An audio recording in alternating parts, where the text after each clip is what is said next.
I'm very happy that Venerable Tarpa introduced me to another book that has a beautiful description of, or a biography of Lama Tsongkhapa, The Crystal Mirror of Philosophical Systems by Tuken Losang Chukinima, an 18th century scholar, and it's beautiful.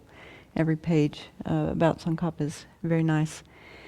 In The Crystal Mirror it says, the glorious Jetsun Lama Losang Drakpa was in a previous life a greatly heroic bodhisattva, and he made a promise to the Buddha Indraketu to spread the good path that delights the conquerors in impure lands without regard for his body or life.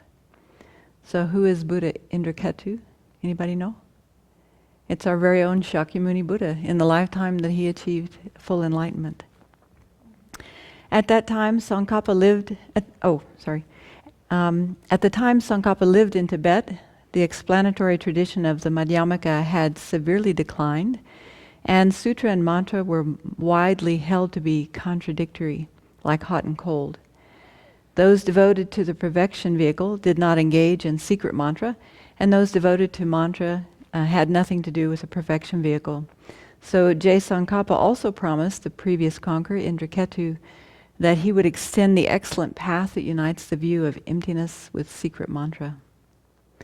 So Wednesday, when we left off, Lama Tsongkhapa had just attained the profound Prasangika Madhyamaka view, which, according to both biographies, it said this had never been revealed in Tibet at any previous stage, by any previous sage, just as it is. So it may have been that others knew about this view, but they had not expressed it as clearly or realized it as clearly as Lama Tsongkhapa. So what was in the verse in Buddha Palita's commentary that helped him realize emptiness? It was a reference to a verse in the 8th chapter of Nagarjuna's fundamental treatise. It goes like this: the agent depends on the action, and the action on the agent. I see no way of establishing them in which they do not arise dependently. Tsongkhapa was unable to restrain tears whenever he thought of Buddha's kindness in teaching the profound view of Sutra and Tantra. And shortly after composed in praise of dependent arising, the essence of excellent explanation to praise the Buddha for his teachings on emptiness. Based on logic and scriptural references as well as his own realizations, he revised and refined the Middle Way Consequence teachings on emptiness and related topics. So at this stage, Manjushri told him that it was no longer necessary for him to ask for further advice regarding the correct view of emptiness because he had it. Tsongkhapa had gained complete understanding of all the 5 paths, both of Sutra and Tantra. And he proceeded to compose texts to benefit future practitioners. Lama Atisha's disciple, Drontompa, had passed down the Kadam tradition in 3 distinct lines, and so Tsongkhapa was intent to receive the complete transmission of all 3 of those, and it is said that he combined those 3 lineages again into one lineage.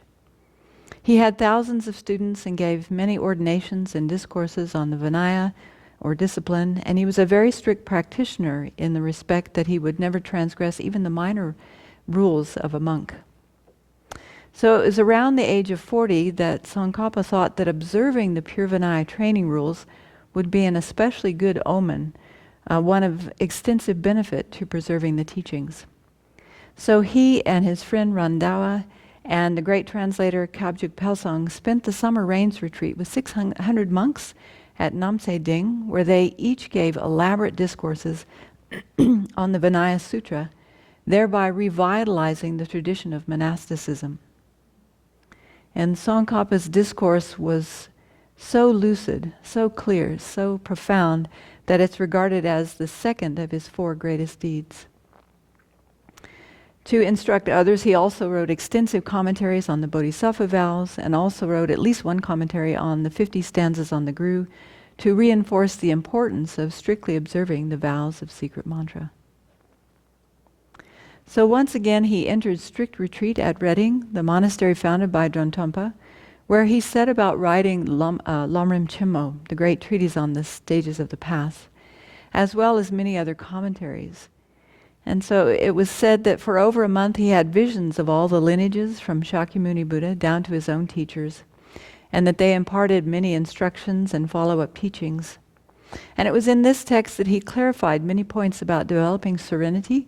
At that time, many people thought that just achieving the 9th stage was calm abiding, but actually Tsongkhapa clarified the distinctions of what actually qualified one to have achieved calm abiding. And he also refined many points on the Madhyamaka view. He refuted those who negated too much, those who didn't negate enough, and really clarified the distinction of the Madhyamaka view. But fearing that the section on insight would be beyond anyone's comprehension, we've probably had that thought, he hesitated in his writings, but Manjushri appeared and urged him to finish the text, as well as to write small and medium Lamrim expositions.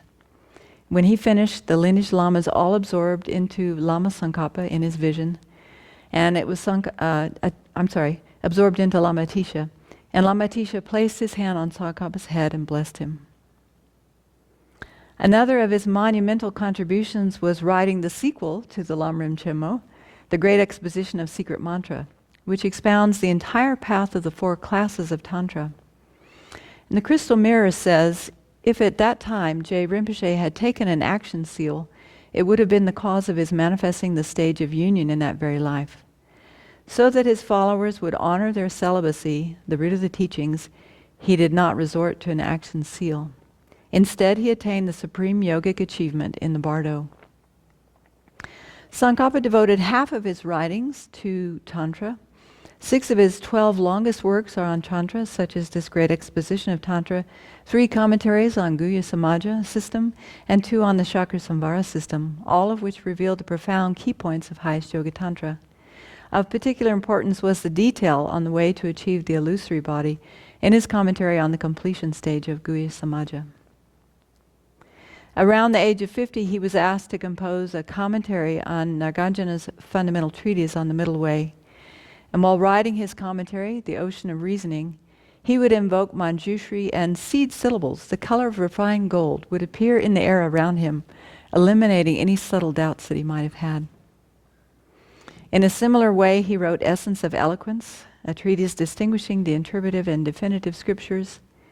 And as stated in that text, he wrote, through the kindness of Lama Manjughosha, though I have seen well, and I will explain with thoughts of utmost love. In 1409, at the age of 52, he inaugurated the Great Prayer Festival at the Lhasa Jokang, a tradition that continues to this day. The 21-day event commenced with Lama Tsongkhapa offering a gold crown and precious jewels to the Shakyamuni statue, signifying that it was now a Sambhogakaya statue, not just a Nirmanakaya statue.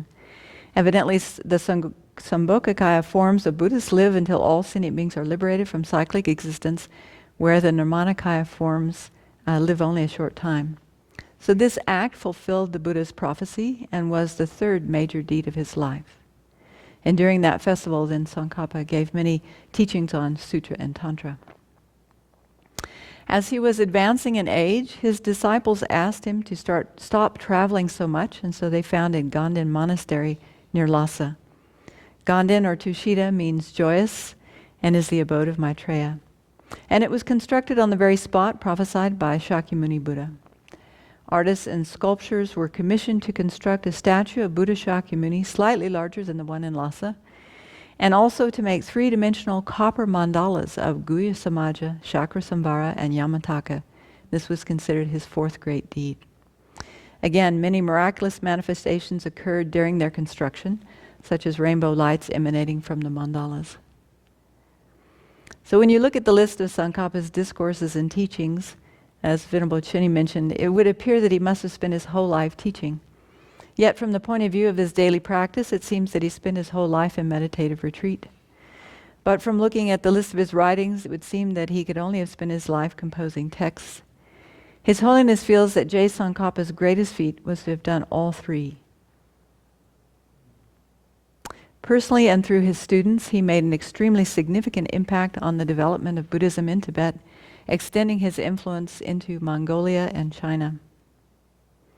Thanks to his clear, lucid writing style, those great works remain illuminating, relevant, and accessible to us to this day. So at the age of 63, he manifested final nirvana at Ganden, and attained enlightenment after his death by achieving an illusory body instead of the bardo. Again, this was to emphasize the need for monks to follow strict celibacy, since enlightenment in one life requires practice with a consort at least once.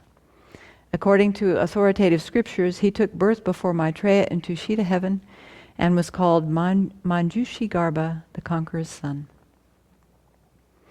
Many of Tsongkhapa's disciples founded great monasteries to continue Tsongkhapa's lineage and spread his teachings. Drepung and Sera were founded by two of his disciples while he was alive, while the two tantric colleges in Lhasa were founded by two disciples shortly after his death.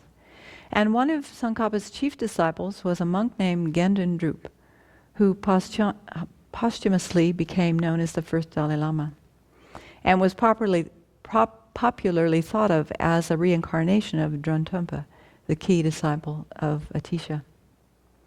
It is said in the very first meeting between Tsongkhapa and Gendun Drup, Tsongkhapa gave him a set of robes with the prophecy that Gendun Drup would become instrumental in preserving the Buddhist Vinaya, or monastic discipline.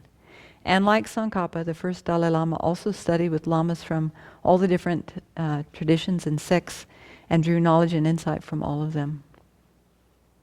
So at the close of this section on Tsongkhapa in the Crystal Mirror, Chukyi Nyima exhorts us by saying, since we have gained a portion of the nectar-like teachings from Lama Tsongkhapa, we should make diligent efforts to realize it, never losing it to the thieves of laziness and distraction.